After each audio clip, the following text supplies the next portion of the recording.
Minnesota. I'm your host, Alan Tracy. And I'm Rahana Power. And today we have composer Jeff Goldsmith joining us. Hello, Jeff. Hey, happy to be on. Yeah. Excited to have you on. Jeff, I've been listening to your music and everything on your website, and I am really excited to talk to you about this. I'm fascinated by composing and sound design and all of that. But before we jump into it, I'd like to just get to know you a little bit more on just like a basic foundational level. So can you tell us something fun, unique, interesting about yourself? Yeah, so I have a couple of pets. One of them is my rescue dog, Eddie.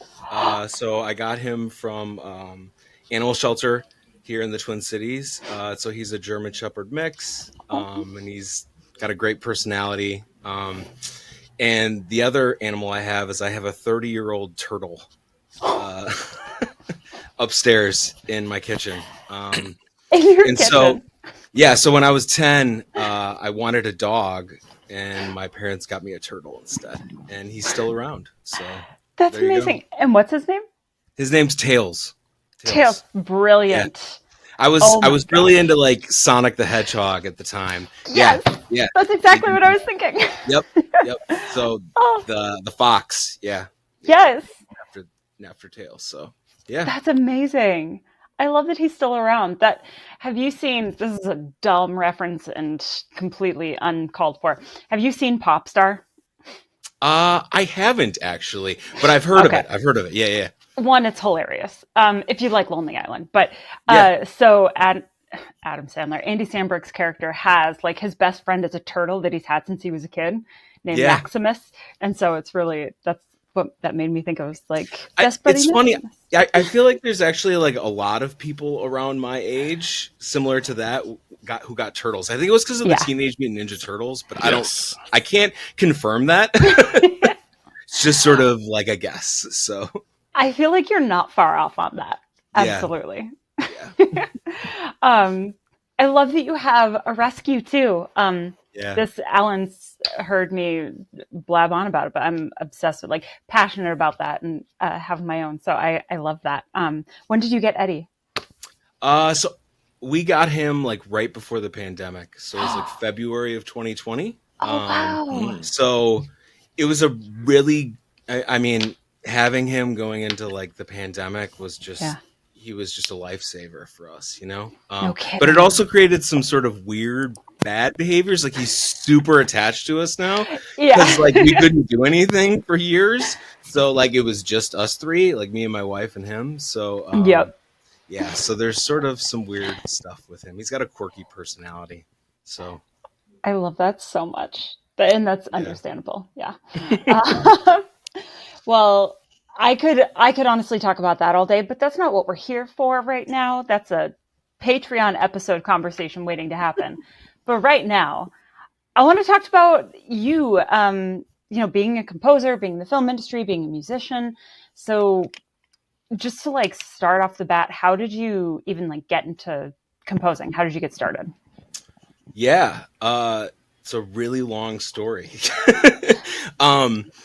I guess sort of like the Cliff Notes version. I grew up in Northern Illinois, and I have like I have a lot of family history with music. You know, my grandmother was a violin teacher and a violinist. My mom was a violinist. My aunt was a music teacher in school. So a lot of music in my family. And when I was 4, my mom put me and my brothers into this thing called the Suzuki Violin Music Academy, which it's basically a classical music program, private program. And they have a really sort of, at least at the time, they had sort of an unorthodox method of teaching people. So they sort of teach you to read music, but simultaneously, and more importantly, they teach you to learn things from hearing. So they basically like pound music into your ears. So anytime I was in the car when I was a kid, I was listening to like these classical music tapes. I swear, like constantly. Wow. And it just sort of trains your ears to be able to pick up things and learn, right? So like I just have this thing where I can pick up an instrument and just sort of be able to, teach myself how to play it. Um, and so naturally, I sort of fell in love with music and sound. And yeah, I picked up the guitar when I was in my teens and started writing songs. And I spent a lot of my life just sort of performing, playing in Mhm. bands, and doing acoustic singer songwriter type stuff. And yeah, I think within like the last 10 years or so, I sort of got into like the electronic production side of things. Mhm. And started making my own records, and sort of doing my own thing. And I kind of wanted to explore film. And I met a guy named Kevin Kamen, who had me score a commercial for him that he was producing. So I did it. It was called Believers Boxing Gym. And so that was sort of my first like experience into like the film industry. And then shortly after that, I met CJ Renner, and he had me score a short film he was working on at the time called Proverb. Mhm. Um, and I just sort of fell in love with collaborating and sort of elevating films. When you're making sort of electronic music like I do, it can be isolating at times. There Mhm. isn't a lot of collaboration, and I grew up in a world where collaboration was like a big thing for me. Just sort of bouncing ideas off of people, and um, so yeah, like film really sort of appealed to me, just to be able to sort of collaborate on a different level with different creators. Yeah. I'm curious, how many instruments do you know how to, aside from being able to literally like pick something up and be able to kind of figure out how to play it, but like how many instruments do you actually play? Um, Man, that's like a hard question to answer. I mean, I probably can safely play a dozen instruments. Like I mean, violin, guitar, bass, drums, piano, trombone. There's a lot of instruments that I Wow. sort of have played at different points in my life. Hmm. But that being said, I'm always picking up weird stuff for like Yeah. making instruments or making strange things. So it's kind of a hard question to answer. That's an awesome answer. I love that. I appreciate that. Yeah. Yeah, so I guess when it comes to films that you've seen or heard of, are there certain points that stick out to you as inspirations that make you want to be a part of film, or was it just music that led you into it, or how does that go for you? Yeah, no, that's also a really good question. So I'd be hard pressed to like talk about finding film scoring without talking about Trent Reznor and Atticus Ross, and specifically the Social Network Yep. soundtrack. Hmm. I've been huge fans of their work for a long time. I was a huge fan of Nine Inch Nails growing up. They were sort of a foundational band for me. Yeah. Um, but seeing how they were sort of able to transcend mediums like they did, sort of going from like a songwriting world into like a film world, it spoke to me. Um, Honestly, it really just spoke to me, and it was something I was like, I really want to try and explore that because, again, Hmm. I've been writing songs for a very long time. But scoring is a lot different, right? It's a lot more about moods and textures and um, sort of getting in line with characters. So yeah, the way that they sort of transcended into like the Social Network was just really, really inspiring to me. Um, but then, there's a lot of composers out there these days that are also sort of inspiring to me. Like Ben Frost. I don't know if you guys watched Dark or Oh, I haven't 1899, yet. the Mm-mm. TV No, series. I do No. want to see that on He's Netflix, right? he's yeah, no, they're great. But he's a composer that does just some different weird stuff. Like Hmm.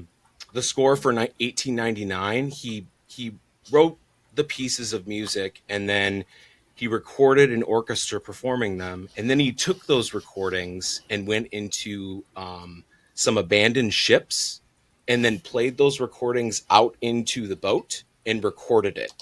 So it created this really weird, like echoey kind of just strange sound. But it was really Hmm. innovative. And those are the types of things that I'm really interested in. I like trying to think outside of the box. And um, when you do weird things like that, you find sounds that you wouldn't normally find, right? Right. And sounds are just a part of my life, and they all sort of have a story. When you listen to sounds, if you go outside, like everything you hear has a vibe to it and a mood.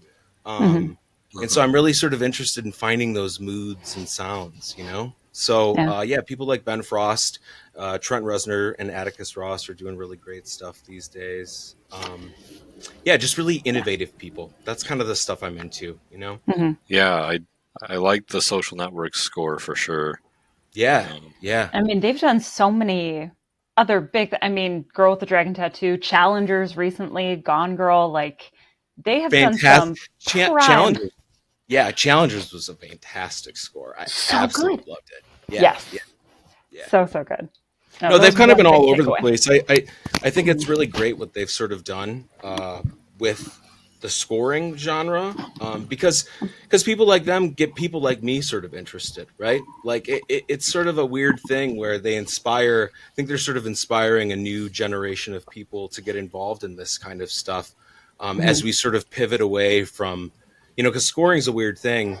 If you look at it like historically, and we're sort of moving away from this like very theme based, like big type motif type music, right? And we're moving Mm-hmm. into something a lot different. And I think being innovative is a big part of that, right? Sort of mhm. Yeah. incorporating sound design and things like that. So Mm-hmm. So, in talking about how like sounds that you can hear or that you somehow create accidentally or out of playing around, if you're not in the middle of a project or not in the middle of a project where that fits, do you I'm just thinking of like maybe the writing, like from a writer's perspective or something. I'm not a writer, but from like their perspective, if they have an idea, all of a sudden they'll like jot it down, save it for later, and then someday come back to it, and that could be a thing. Do you kind of do the same thing with those sounds or like composition sometimes I, ideas? yeah, that's a good question. Sometimes I do. Mm-hmm. But I'm very much like a live in the moment kind of person. Mm-hmm. That's just my personality. So I have a hard time. I've been trying to actually be better about that because I can lose good stuff sometimes if I let it go. But yeah, I have a hard time sort of like coming up with something and then putting it away and saving it Yeah. for a rainy day. I get inspired by what I'm doing right now, you know, Mm-hmm. because that's what I'm sort of absorbed in. And so, Yeah. yeah, I don't know. Maybe one of these days. No, We'll see. absolutely. Sorry, my beanie's like falling off. I'll just You're good. Get rid of it. No, I'm just kidding. uh, so let's see. Have you worked on any like feature length films at all, or Yeah, I've done a couple. okay? Um, so I did two last year. The first one was I did a mockumentary actually with a guy named Nathaniel Paul out of Kansas City, who found me, Hmm. and I'd done, probably a dozen shorts up to that point, but features a little bit different. Yeah. And he sort of made it was a great collaboration because he sort of seeded me into it fairly easily, Mm-hmm. and let me do what I wanted to do with it. And so it was a very like percussion forward score. Hmm. So I did like a lot of like sampling with like drum sounds. I was doing a ton of drum programming. I played like a little saxophone on the score, and yeah, it was really cool. It was fun, because comedy isn't a genre that I sort of associate myself with. What I deal Yeah. with in Oh, here, I'm dealing with a lot of like dark sounds, right? So comedy is Yeah. sort of weird, but it was a great collaboration. And then I did another one locally at the end of last year with which is technically still unreleased, so I have to be careful about how I speak about this. okay. Absolutely. But it's called A Day in the Lives of Will Travers, and it was directed by a director, Michael Walsh, Mm-hmm. And this was sort of like a heady psychological kind of drama. Kind of Ooh. veers into thriller sometimes. All right. But because of the way like the script is and the story plays out, I kind of had to create like three different scores, if that makes sense.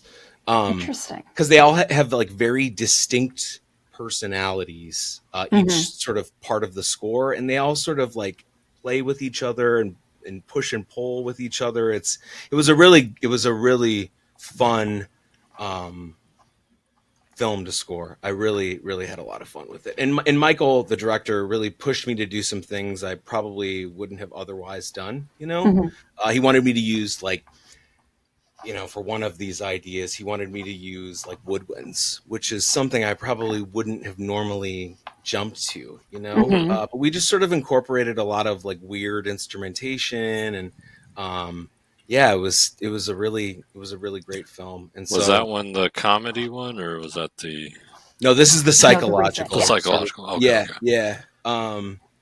And yeah, that was really great. And then I'm actually starting work on another one right now that's filming up Fun. in northern Minnesota called Orion 21. Oh yeah, I heard Oh, Um, about that. cool. Yeah. Yeah. yeah, and so it's sort of like an action film. Mm-hmm. Hmm. And so I've been doing some prep work for that film. I sort of went up and went on set about a month ago, as they were filming in Mm-hmm. production, and did some field recordings and just trying to sort of vibe out with like the set and the crew, which was a really great experience. I don't oftentimes I don't get the opportunity to sort of go on set. Mm-hmm. Um, that's the thing with like a composer, is like we're part of the post production world, right? So Yeah. like by the time things get to us, usually it's like I want the score yesterday. Yeah. Yeah, But yeah, festival deadline's coming up. Let's go. Chomp yeah, chomp. yeah. Um, but yeah, I was able to, Jason brought me onto the film pretty early, and because of that, there's a lot of time for us to sort of like really decide what we want to do with the score, Mm-hmm. and just really make something unique and great, right? Because when you're rushing usually leads to like not great results. Yeah. Absolutely. And the lack of, not lack of, the time crunch like that can reduce so much creativity and like the collaboration that you were just talking about. And that's what makes the score really good. Yeah, yeah, So yeah, absolutely. absolutely. I mean, I will say that sometimes when you're pushed into a corner, um, it can create something special, you know? Yeah. Hmm. But that's sort of like a gamble, right? Yeah. Because nobody really likes having to be sort of rushed to do their work. Mm-hmm. But I mean, I just did. So like, I don't know if you guys do you guys know about like the 48-hour film festival? You Mm-hmm. know? Hmm. Yeah. Yep. Okay. So I actually did two films for the 48-hour Oh, a cool. couple weeks ago. So which was kind of intense because like Mm-hmm. scoring two short films in a weekend is kind of crazy. Yeah.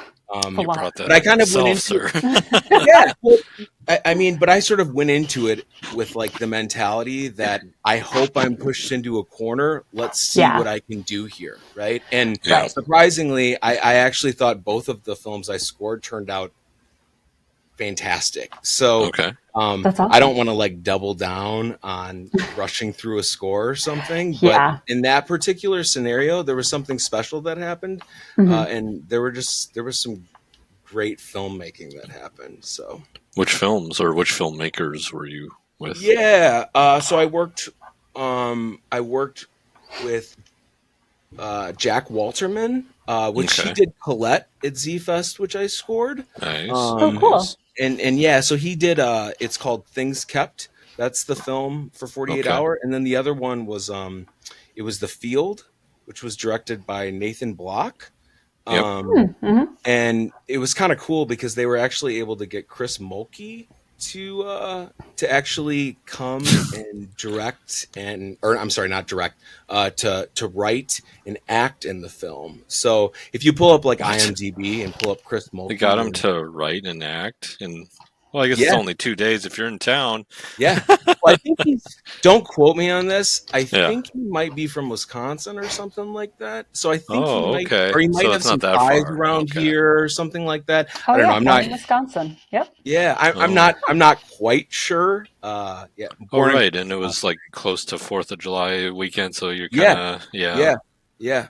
Um, so that was just a really special film that came together. Like um, a lot of times, again, I don't really know who's acting in it or what Right. I'm walking into. I Yeah. usually try and get like the screenplays so I can sort of vibe out with it. But a Yeah. lot of Right. times when you get the footage for something, it's very different than the screenplay, right? Yeah. For sure.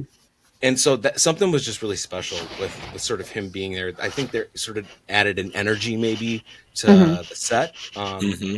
But yeah, it was fun. It was a lot of fun. That's awesome. Interesting. And those, well, by the time this comes out, they would have already screened it. Hmm. Um, but it was like July 18th, I think, right? Is that the Yeah. screening dates? Well, and I think they're doing another screening of The Field, I believe, actually. Oh, So sure. yeah, Nathan, yeah, yeah. yeah. Yeah, I'm that's excited to awesome. see him. So Yeah, No yeah. kidding.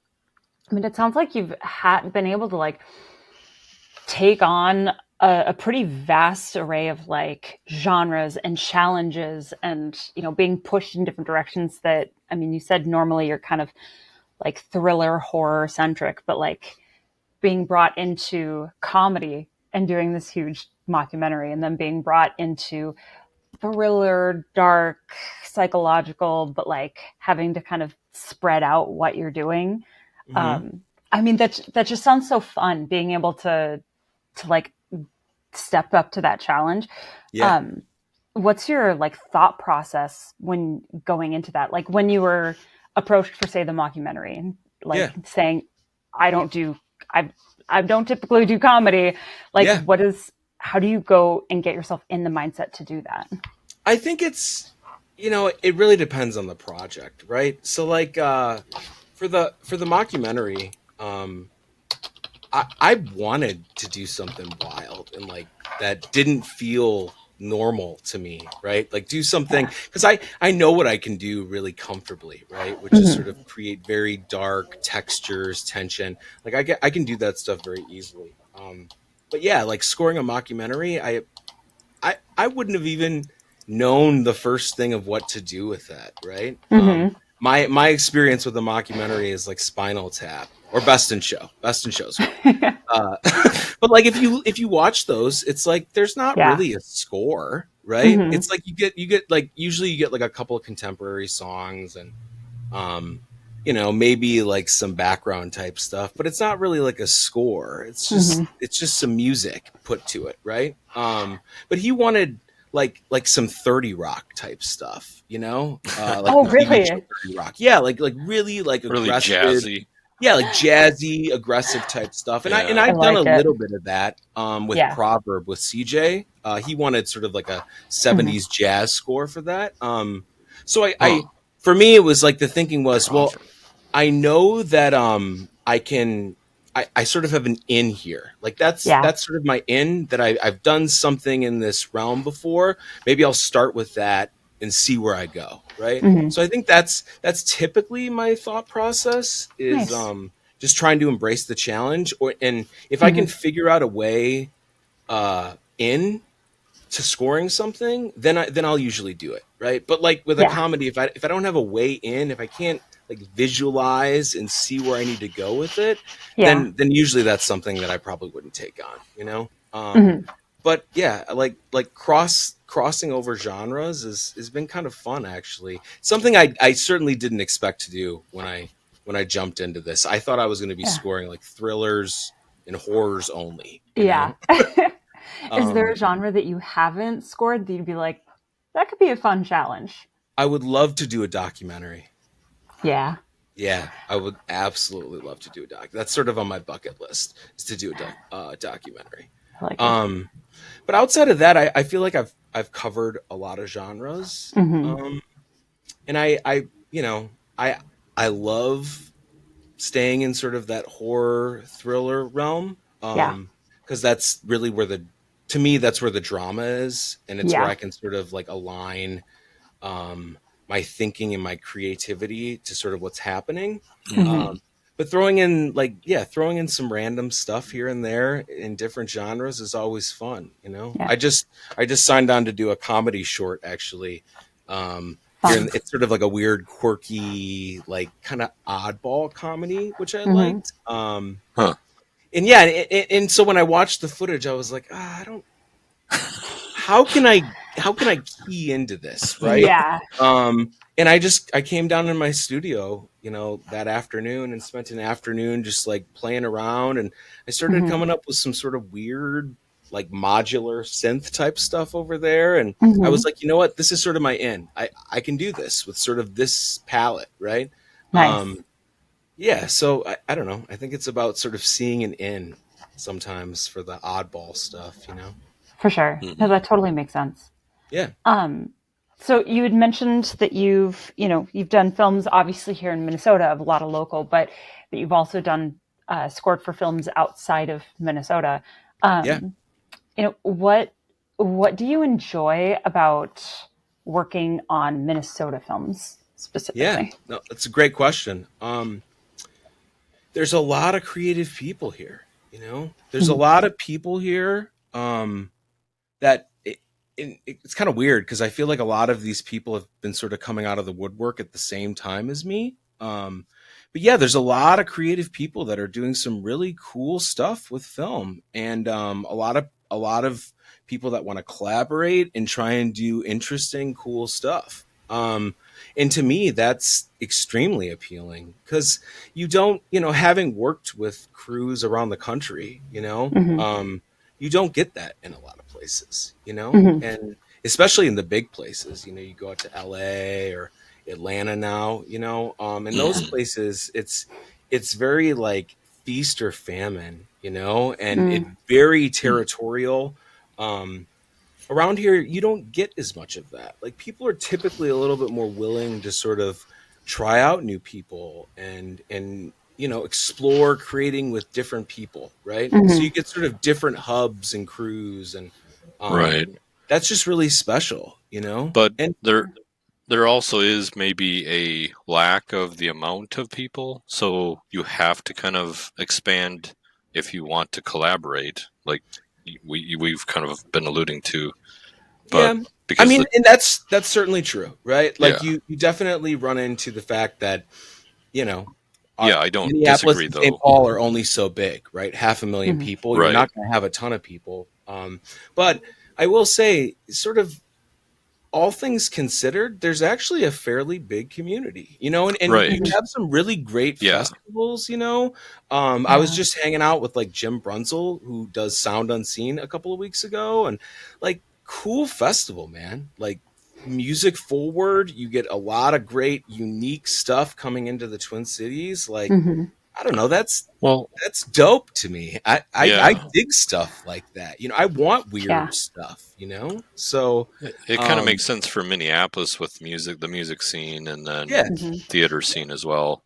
That they yeah. would have, at least. Do you see that much of a crossover between just general music with you and then like film or whatever type of scoring, or I guess even like, gosh, they have like the orchestras and everything. So it's like there is a pretty big music community aside from the film community. Yeah, I don't think so. Take this with a grain of salt. This is just like my vantage point, but I haven't seen a ton of crossover with like musicians or performing artists around Hmm. here trying to get into the film scene. And I'm sure there are some, and that's just sort of my vantage point, but I will say, as someone coming into it, you really have to know what you want. So like Yeah. I think film scoring is something that it can be really hard to do passively. Like you really have to sort of know, like, this is what I want to do and go after it, because there's a lot of composers out there. It's very competitive, and you know um so I think just because of that, like, when you get performing artists and musicians, that's like your your thing, and Hmm. to sort of step away from that to sort of compose could, you know could be tough to do, I would think. So I don't know. I don't think you've seen it. I haven't seen a ton of that locally. Yeah. But that being said, on like, like a national level, I think there's a lot of famous musicians these days that are really trying to get into scoring, Hmm. um, again, kind of going back to what I was saying earlier, when you get like a very prominent person like Trent Reznor and Yeah. Atticus Ross who do this sort of crossover stuff, right? And then win awards for it because of how phenomenal it is. It's inspiring to see that. And it's sort of, I think it can open up something in certain musicians where it's like, yeah, I could do that. That seems cool. Hmm. Um, especially for if you love film. Yeah. Looking for the next challenge. Yeah, Yeah. yeah, yeah. Yeah, interesting. Because, yeah, I don't disagree. Also, what you mentioned about like creative people kind of coming out of the woodwork, as you said. But I think, I do think maybe that has to do with like 2020 and like I don't know, maybe I people have reassessed their lives maybe a little more. I don't maybe, know. What do yeah. you I think? mean, that's certainly something that happened with me. The more I got involved in this, the more I was like, I want to keep going after this and doing it. And make it Right. my full time thing. So I think you might get some of that too. Hmm. But I also think that I don't know. I couldn't really answer why I'm seeing more people Mm. getting involved in films around here. I just know that it's like when I talk about Z Fest, right? Like Z Fest is sort of a strange thing because it's a film festival, right? A very small one, but you get a lot of people that make films just for it. That's like special. Hmm. I can't say, and I'm not an expert, but I can't say I've seen a lot of that stuff sort of across country, Hmm. And where like the it, 48, it gives you a chance to yeah, collaborate and right, right, but right. beyond just 2 days, because like 2 days is nothing. You like you can okay, hey, bye, whatever. It's like Yeah, okay, that was yeah. short, but yeah, with Zfest you can obviously it's a little bit longer. I don't know how long are 48s these days? Are they? 48s were like 7 minutes. They're about the Oh, same. okay, they're It's about the seven, same. eight, seven, Okay, eight minutes. And you're right. Like so I did like 5 Z Fest films this year. And like half of them, yeah, I'm seeing your were very, IMDb credits. were very like, yeah, yeah. I did quite a few this year. I don't know if I'm gonna do that next year. Um, Everyone has a big year, I think. Maybe a yeah. few times you'll have a big year. I mean, This. again, I was trying to sort of push myself as far as I could go, just to Mhm. Yeah. see. And I again, I always enjoy collaborating with people.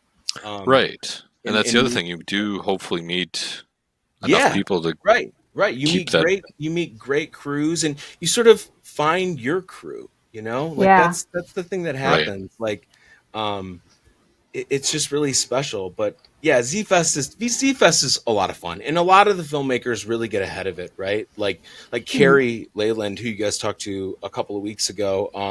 I've done a couple of films with her, and she does a great job of like planning and preparation, and I get the film like in plenty of time to sort of score it and Hmm. figure out what we want to do with it. Um, but Or at that least a isn't rough always cut, true. even just to get you kind of going. Or What's that? does she like send you even like a rough cut just to let you know what the vibe is, so to speak, like you Yeah, mentioned? I, Or I think I think when we were working on that one, I at least the last one, Bestie, I think I got a couple of oh, rough that's the one cuts I from didn't her. see. I want to see that. Uh Bestie, she did a fantastic job on that one. Bestie was great. They Hmm. nominated me for best score for that one, so that was Oh, quite an honor cool. too. Nice. That's fun. Yeah, yeah. But yeah, she got me a lot of like a couple rough cuts, and she sent me like a little temp music. But we've also worked together in the past, so Hmm. she gave me a little tidbits of what she wanted, but Yeah. she was also again like sort of do your thing. And part of that I think is trust. Like sometimes after you work with someone, you sort of trust them and know that um, they're probably going to take it where you need it to go, right? Hmm. Um, so yeah, collaborating with Carrie is always a lot of fun. That's good. Love it. Interesting. So, uh, so I are your origins outside of Minnesota to begin with? Yeah, so I grew up in a really small town called Byron, Illinois, in northern Illinois. Okay. And I moved up here in like 2014, and met my wife up here and got married, and Minnesota became home. So Okay. yeah. So have you worked on other films outside of Minnesota prior to that, or even Yeah, so I after? have. So I right after I got started, I sort of mentioned I did a commercial, and I did Mhm. Proverb with CJ Renner. Another project I What took is on. Proverb? I'm not seeing that. Yeah, it's sort of like a crime thriller. Um, Ooh. I can Proverb. send you a link. It's actually on. I think it's on a Vimeo. I can send you Oh yeah, at some Okay. point. So I'll send you the link to it. that'd be It's a awesome. great little short. CJ's a friend of mine, and he's a fantastic director. One of the best in the Twin Cities, if not the Yeah. best. Nice. Um, but yeah, right after that, there was a girl that sort of found me again. I tried to get active on social media right off the bat. I was sort of joining Facebook groups and connecting with people on Instagram and just trying to see Hmm. what the lay of the land was like. And you sort of share your music as you do. Like, here's my stuff. Right. Anyone looking for a composer? And Yeah. a girl named Nicole Marie Arce reached out to me, and she was an NYU student. She had a short that she was working on, and it was sort of like a dark, mystical, like very in line with what I wanted to do. And yeah, it was a crew of New York students. And so yeah, that was sort of like my first outside of the Twin Cities, and I Wow. did like um, I did a little TV show thing with them as well called "Come as You Aren't." It was like a pilot for a TV show online, so it was pretty fun. That's awesome. Well, Um, that's good. Yeah, I think it's always good to sort of work with different hubs, you know, Absolutely. locally and hubs around the world, right? Especially as a Yeah. composer, like I do Right. everything in here, right? Right. Well, mostly everything in here, but and so trying to find different crews, you sort of find your crew, right? Hmm. Like those are the people I want to meet, the people that I get along with, and the people that I can create great art with. Yeah. And you don't find those people if you don't sort of explore everywhere that you Hmm. possibly can. Right. Yeah. 100%. So when you're going and getting ready to score a film, Yeah. um, we're gonna have this and then the flip side of this. What's like the biggest challenge for you in the process? Whether it's, hey, do you want to do it? And then learning everything and doing everything all the way to when you're like, I'm done. Take it. um Man, that's a tough question. I think this is so the process for scoring films has sort of changed for me a little bit the more I've done it. When I Mhm. first started doing this stuff, I was very much just like throwing throwing as much music out there as I could, right? It was sort Yeah. of not very well planned. And I think a lot of people scoring in the beginning sort of do that. It's not really something that makes a lot of sense in the beginning. But the more you do it, the more you start to realize that planning and preparation and sort of exploring sounds is really a big part of it. Mhm. And so I think the hardest part for me when I'm starting a new project is finding that world to live in, you know? Yeah. Um, and it's hard, but I love the struggle, man. I Yeah. love like finding that world, because if you listen to my scores and watch them and hear them, I'm not like a John Williams. That's not really what I do. I'm very much in tune with the drama of films, right? Hmm. Like I like making music that feels like what's happening on screen. And that can take a lot of time and exploring, to Hmm. sort of get those worlds, and to find sounds that are cool and you don't know what they are. Those are Yeah. those are the great scores to me. And so that's usually the hardest part is just sort of like finding that world to live in. Hmm. Not all the time when you get a script you can personally relate to it, right? Right. Like if you Right. personally relate to a script, it's a little bit easier to sort of get in the world, right? But that doesn't always happen. So you sort of have to like find this world, Yeah. Right. and yeah, man, that's like a fun journey. I just love it. Yeah, it is. Because when you mentioned Social Network, like, I think the score is kind of like in that film, as well as a lot of other films, like you mentioned John Williams, even. Like, the score is like an unseen, unspoken character of the film. Yeah, yeah, And it can kind of put you, like you said, in that world or not, or depending on what type of world you're being put into. Because you think of like Indiana Jones, very in your face music. Like, yeah, you'll yes, remember it. It's very yeah, catchy, It's like yeah, that whole excitement, adventure type of thing. yeah, But then you have like the Social Network, where it's a very guttural sound, where it's like it's constantly creeping along. yeah, It's like with you the yeah. whole time.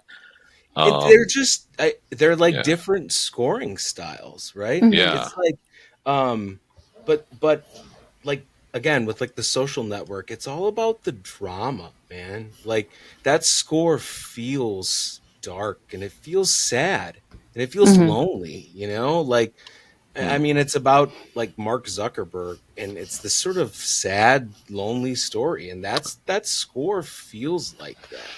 yeah. With the piano playing over the Yeah, top of the kind of the weird synthy string sound. yeah, yeah. Yeah, Yeah, I think that to me those are the scores that I love. Like that's what I want to feel when I'm watching a movie. I love something that Yeah. like a good recent example would be Zone of Interest. I don't know if you guys saw that. hmm, Oh, yeah. And so Zone of but Interest, that's a lot of sound design and exactly. very Exactly it little. is. Exactly right. Yeah. It's so Mika Levy, who was technically the composer, did like the like bookend, opening and the closing Oh, piece. And okay. everything else was sort of just this weird sound design, um a lot of natural sounds, but then there was also a little bit of score, but it was very subtle and like complex singular sounds, right? So you Mhm. were using like one or two notes of something that was really complex and it had a lot of layers to it. And to me those types of things are like that's more emotionally complex and musically complex than like the most complex John Williams thing ever. Not to throw shade at John Williams, fantastic composer, but I mean, we but just to me, lost John Williams as a listener, but that's fine. but like to me, those are the Obviously. things that are cool, right? Like I want, I Yeah. though that makes that gives me emotion. It invokes an emotion in me, right? Right. Yeah. Um, Like a score that I think kind of blends the two is like in the first Resident Evil. yeah, Uh, that yeah, was like kind of a little bit of the subtlety of the horror, and then the in-your-face action when those yeah, moments happen. yeah. Um, Yeah, that was a uh, great score. That was a yeah, great it score. I was. love that And score. Yeah, I yeah, mean, say what you want about Marilyn Manson, but it, that was fair. yeah. Mhm. Yeah, I mean, I think that just that kind of stuff evokes very intense emotions in people, and that's Yeah. the kind of stuff I like with drama. I don't want to be hearing like 100 strings doing complex motifs. That's just not interesting to me. So I don't know, I'm a Yeah. little weird in that sense, I think, but Yeah, interesting. And then, so are those the things you look forward to the most on the Converse side here too? Like, what else? yeah, I think always trying to explore different things, and I think I'm always hoping that I'll uncover something weird, right?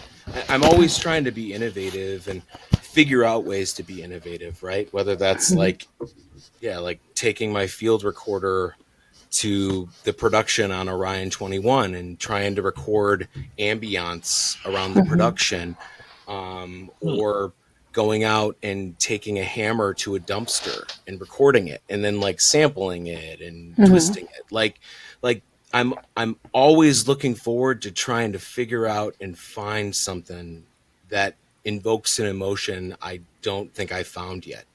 Hmm. Yeah. Um, it's weird. It's sort of weird for me because as much as I love music, the more I do this stuff, the more I realize I just love sound versus Mhm. music. I just love sound, man. Like creating strange stuff, I don't know if you guys saw Smile, Yep, but Smile was like No, a great that is example. not for Rahana.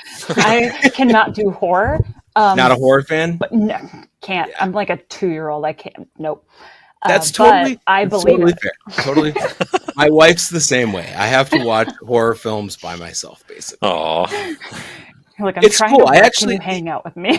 yeah, but like that score is like a great example of like sounds that you're like, what is that, right? Um, the score uses this thing called a daxophone, actually, and a daxophone is sort of it's this thing that you play, and it creates sounds that sound like voices, kind of, uh, but they're Creepy. not. And so when you're listening to oh, Smile, like the score to it, it's like, what is going on? What is that, right?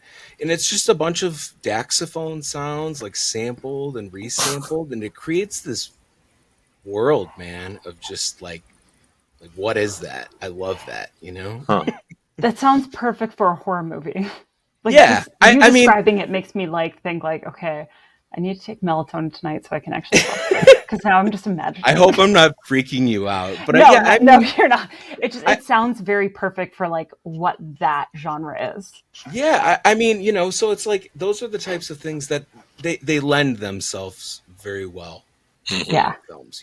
For Colette, for example, I used a bunch of field recordings that I'd taken, and I sampled them and compressed them and basically changed the frequency.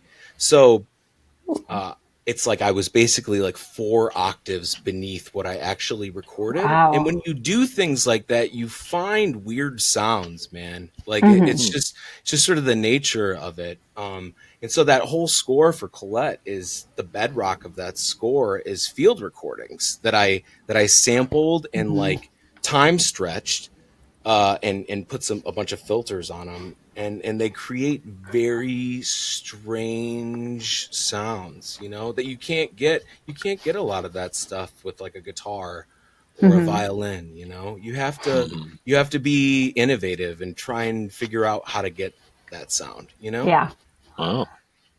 that's amazing. Um, however, I was watching the other night Wonder Woman, and that main theme is one of my favorites Yeah, yeah. for Wonder I Woman. mean, Yeah. man, I don't get me Yeah. wrong. I love theme based music, for certain things. And I have done some of that stuff as well. But Hmm. I just live in sort of a different realm, you Yeah. know. Well, I mean, I it's Junkie XL. Come on, man. It's Fury Road. It's like touche. most of DC and Yeah. the most recent DC that is. But yeah. Yeah, yeah, What was DC? yeah. Uh, That's Wonder kind of like, Woman, yeah, like what Yeah. is even happening with Batman. that right now? Oh, Isn't Right? what's happening? Yeah, Yeah, they I got refuse to pay bought and attention. sold and bought and sold, and here we are. yeah, I'm yeah, livid and I'm boycotting everything DC now. yeah. I refuse. Well, I was like a Superman guy growing up, right? Yeah. So Hmm. like I have the DC in my heart. Yeah. I'm all Um, for Justice League, but it has to include the Green Lantern. yeah, So yeah, they kind of anyway. trashed it all though. Yeah, it Yeah, hasn't been I the get that. It's direction. just yeah. At least Ryan Reynolds was in that one, but yeah, Yes, I yes, think they make reference to that in one of the Deadpool's. But They do. yeah, Yeah, at the end and like after the or at the is it the beginning of second the one or the first one? I think it's the first one. Okay, I'll have to oh, go Like back and look during at it. the credits where there's oh yeah, yeah, that's right. That's right. yeah.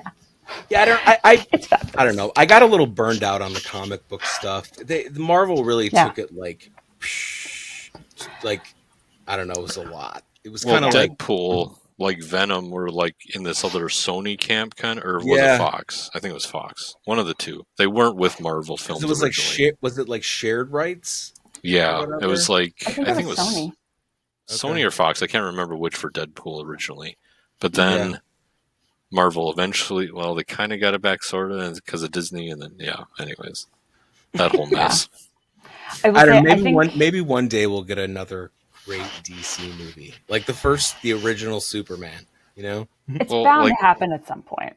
it's Yes. so I just weird don't know because if they're like James Gunn is going the to do it for me. Batman exists in its own world, but then it's not part of DC. It's like, wait a minute, Yeah. Right. let's.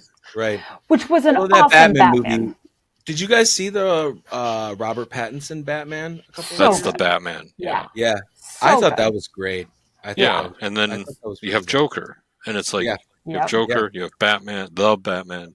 They're not together, but are they? I mean, right, Well, right, now they're right. coming out with, I think it's a movie, maybe it's a series. I think it's a movie. Uh, of Penguin. about the penguin. Yeah, Colin Oh Farrell, yeah, which that's supposed still to be like a throws me that TV that's Colin show. Farrell. Yeah, Yeah. yeah, that'll be Um, cool. That'll be cool. so maybe that'll be the whole next, like, technically DC, like, But universe that actually. Warner did put the kibosh on Arkham City for Okay, uh, okay. is it Fraser or who's in charge of the Batman? Whoever that is. Yeah, I don't know. I don't think anyone knows there's who's in too charge of many. anything over there anymore. Right, right. No, I Makes mean me like sad. the recent Batman. I want to get this right. Oh, I have no idea. Robert Matt Pattinson. That's who's Reeves. in Matt charge. Reeves. Oh, okay. Matt Reeves. That's Same right. thing. I think it was Right. Greg Fraser who did the visual, the cinematography. Yeah.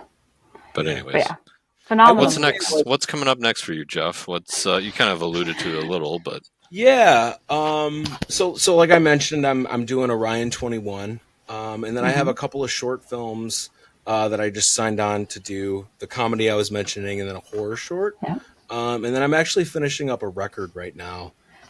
So yeah, like sort of before I got into film scoring, I was sort of making my own albums, and um, you just sort of get lost in doing scoring, and that takes a Yeah. back seat. But that's also sort of part of who I am and what I need to do. Mm-hmm. So right after Z Fest, I was like, once Z Fest is done, I'm gonna like spend some time sort of making some songs. And yeah, so I got like a Mm-hmm. 7 song album right now that I'm sort of finishing up, and I'm gonna send it to get mastered here pretty soon, and plan on releasing that. So pretty excited about it. oh, you do your own That's so mastering, exciting. No, I do or everything except the mastering, and that's Yeah. not okay, true. I have done some mastering. So I did a short called Jimperty last hmm year.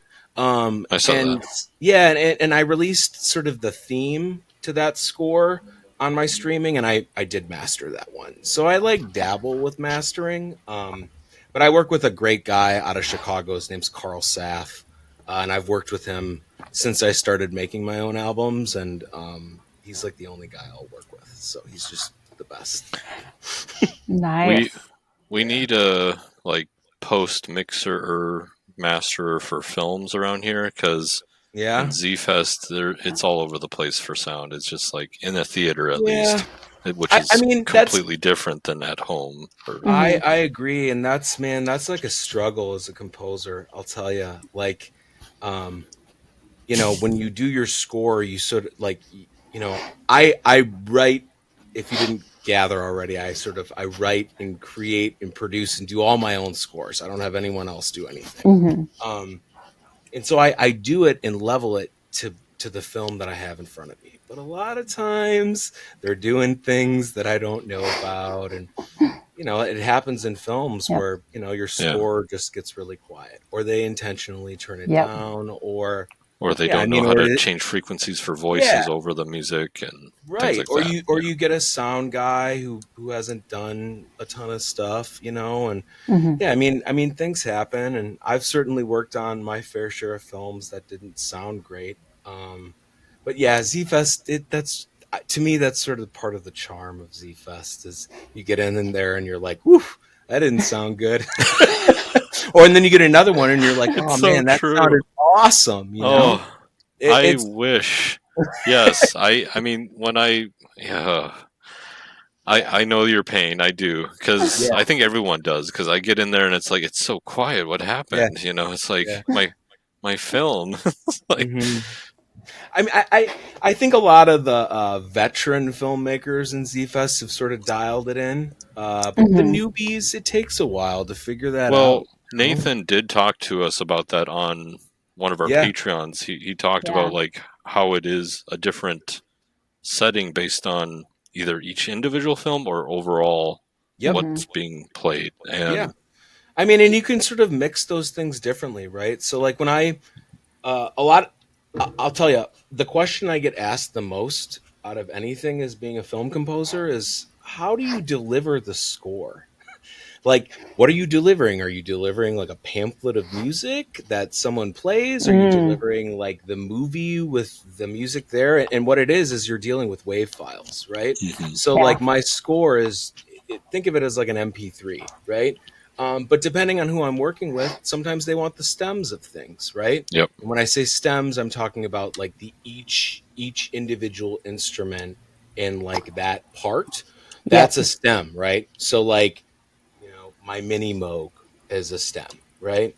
And so, when you start dealing with different people, sometimes, they can get more of my work and control it a little bit better, you know? mhm, So yeah, it just depends on the person, and Mhm. it can always be, again, it's always a little bit of a gamble sometimes Yeah. with like what's going to happen to my score once I give it right. to them. It has to serve the film ultimately, but yeah. Yeah, I mean, and that's the thing I have to remind myself is, I am part of someone else's vision, right? I'm in Yeah. service to the film, and I'm trying to help tell the story. And if they don't want the score big and bold, that's their call, you know. Mhm. But if they do want it big and bold, it can be there. So I mean, it's just Yeah. that's sort of the part of the creative struggle, I guess. Yeah, I mean, we talked to Will Vanderkrumert, Yeah, and sure. Mhm. he did um trying to remember, it was the Western um Oh, with Tiffany was in it. that? Do you remember? Yes. Oh yeah, I know I what you're can't remember talking what that about. was called, but yeah. Yeah. Don't listen to this episode, Tiffany. I just have a really bad memory, so I don't know what Alan Steele is. Well, that film, but the score in the theater at Yeah. least really amplified Yeah, the feel of the film, yeah, and it Mhm. felt epic, more epic yeah, than without it, yeah, obviously. So yeah, yeah. I think those. I think that sort of going back to what you were saying before, like where the social network, it becomes a character in the film, right? Mhm, Like Mhm. I mean, a lot of what I do is sort of the same thing, right? Where it's like my job is to help tell this story, and depending on the film, sometimes that score needs to be a central character, right? sanctified. That's what it is. Yeah, there you go. There. There you go. There you go. And so it's just part of the process, Yeah. and it can be tough sometimes when your score's quiet. For sure. Yeah. I don't know. I've sort of changed things as I've done this a lot longer. Mhm. These days when I'm working on bigger projects, I really try as best as I can to work in tandem with the sound crew.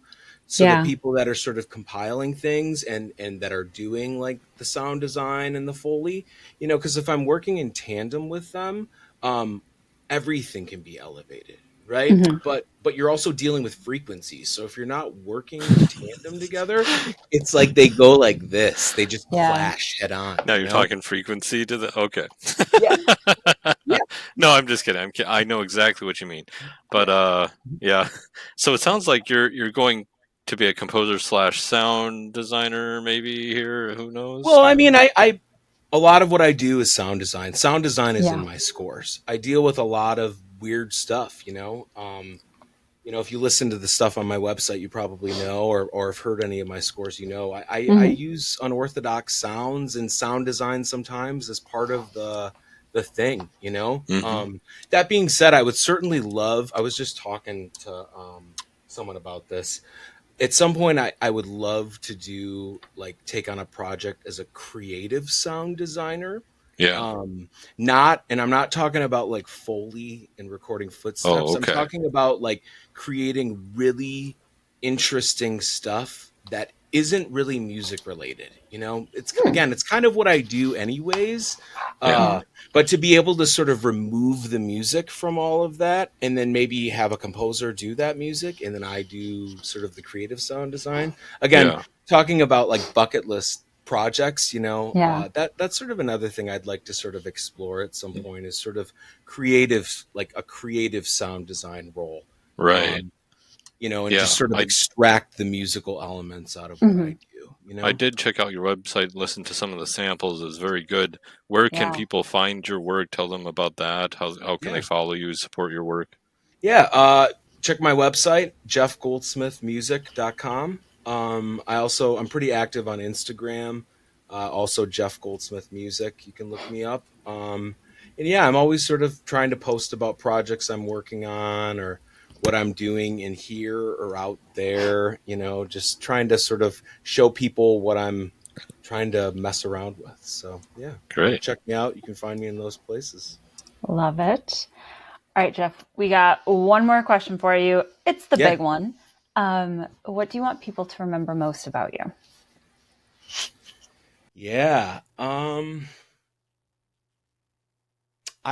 I think at the end of the day, if I wanted people to remember me for anything, it would just be that I was an innovative creator, who tried to push the boundaries, um, of what could be done with sound. I think that's probably what I would hope. That's what I try and do. But Yeah. yeah, that's probably what I hope. Yeah. Awesome. I love it. All right. Well, thank you again for taking the time and hanging out with us and Yeah. answering all of our questions. It was really fun Absolutely. getting to know you. Yeah. Yeah. Yeah. And Stay in touch, and I'll obviously be following your podcast and whatnot. But yeah, if you guys are at any of the local film festivals and stuff, and I see, I'll make sure to come and chat you up. Yeah. absolutely. That'd be great. And Yeah. to all of our listeners and viewers, thank you for, nope, I went corporate there. I was going to be like, thank you for your time. Oh, I need to turn work off. Oh my gosh. I You're need a working. Come vacation. on. Work it. I need, I need to take a day job vacation. There you go. Thanks for watching and listening. How about that? This has been Film in Minnesota. That was great.